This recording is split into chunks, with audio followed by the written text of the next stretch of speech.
Hello, boys and girls. I hope you're all staying safe. I hope you're all doing your part to try and help your fellow human in these trying times, not being selfish, all that fun stuff.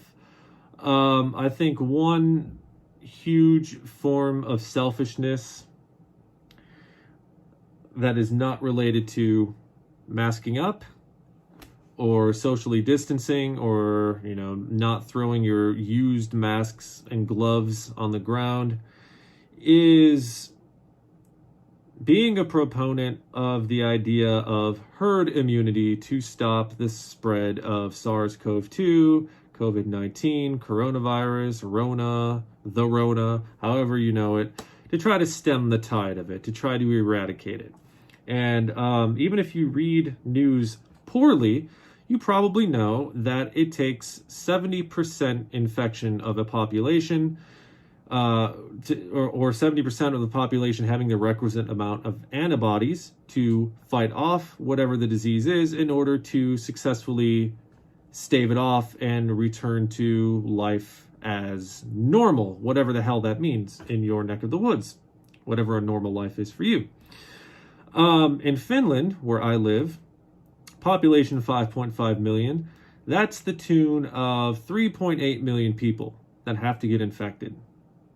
3.8 million people out of 5.5 million. This is a disease that affects older people disproportionately compared to younger people.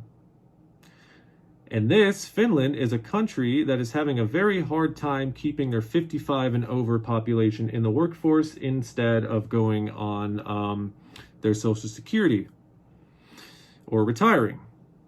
This is also a country that has a very, very, very low birth rate. A country with a birth rate so low that by the year 2031, the population will be on the decline officially. And by 2050, it just gets worse and worse and worse and worse. So, in 11 years, you're looking at a population decline. You're looking at fewer older people in the workforce. You're looking at fewer people in the workforce in general because you have a really low birth rate. Why in the hell are you trying to kill people? Or why would you want to? Now, I also have to say this. This isn't, did I say it at the beginning of the video? I don't know. Maybe I did, but I will add this caveat just in case I didn't already. I don't think that herd immunity is something that is actually being bandied about as an idea to fight COVID. So I'll just say that. I'm not speaking as if it's a huge idea here. I'm just hoping that it never does become a huge idea here. Because what that means is not only eradicating a lot of that older workforce because this disease affects them and kills them disproportionately, but the younger people in your workforce, also, you don't know how many of them are not going to be able to work because of the effects of long COVID symptoms. That's right, long COVID. So you have on top of the fact that your first exposure doesn't guarantee you immunity the way that some scientists hoped, but you also have the unknown of how many of these people who are under 55 are going to have long-lasting heart problems, long-lasting lung problems, long-lasting memory, concentration, brain fog problems, long-lasting stroke problems and seizure problems that have been seen in Canada.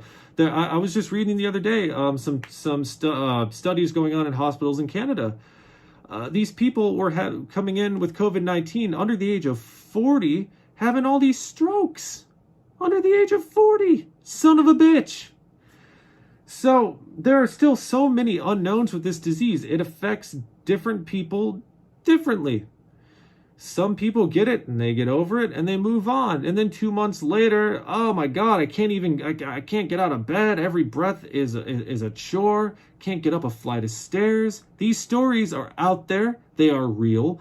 They happen. These stories of reinfection after getting it, they're real. They're out there. Just do the research.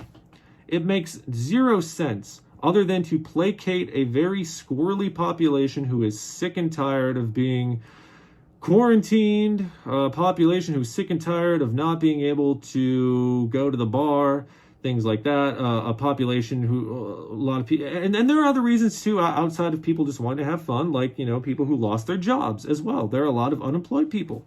So of course, I understand that people are going to try to go to every avenue to get rid of this as soon as possible. But I think, in my opinion, my educated opinion, not speaking as a doctor, of course, but speaking as somebody who can put two and two together and read about the problems that this particular country is having. Not every country on earth is having a population or a depopulation problem, but Finland is one that is.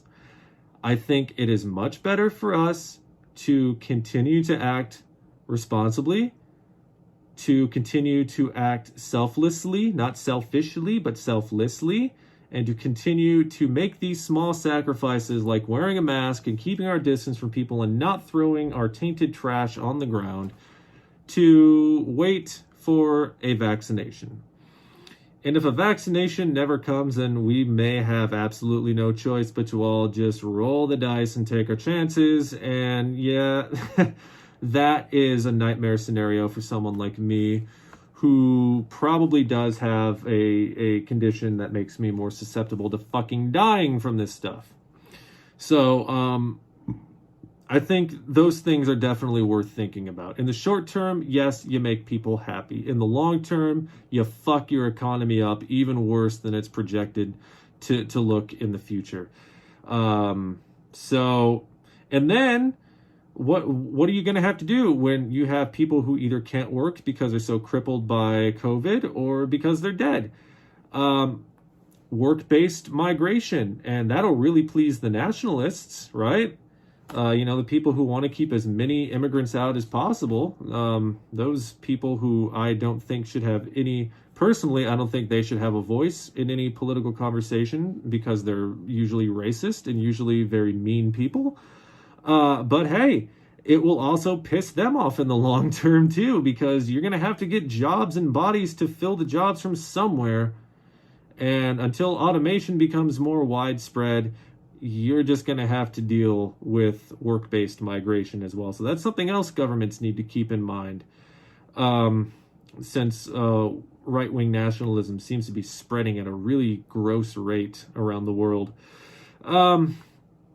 So Finland specifically, I know Sweden's got a low birth rate. I know that the Netherlands have a low birth rate. Japan has a low birth rate. Any country where you have a low birth rate and an aging population, you should really, really, really think, not just twice, but 4 times, 5 times, 11 billion times before you try to implement any kind of herd immunity strategies, the same way that Sweden tried, and just ended up. And something else you all need to think of is that, yeah, you may not be old. You may be able to get this disease and just take it and move on with your life. But the people who are dying of this, they're dying alone most of the time. These old people you don't care about, they're dying alone. Their families can't even see them.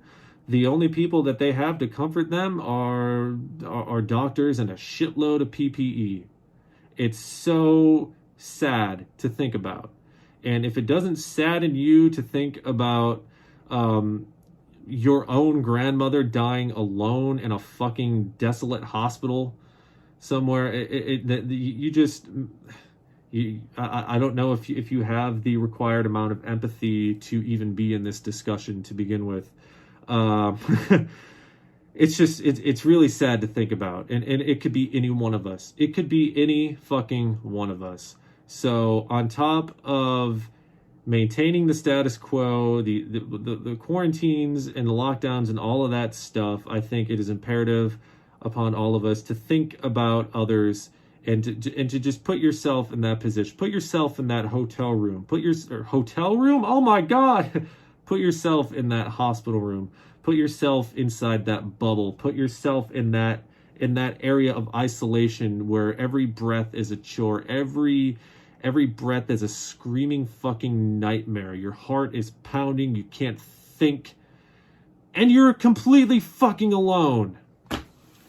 So, I hope you all continue to be well, most of you. And I hope that humans can stop disappointing me. Have a good day.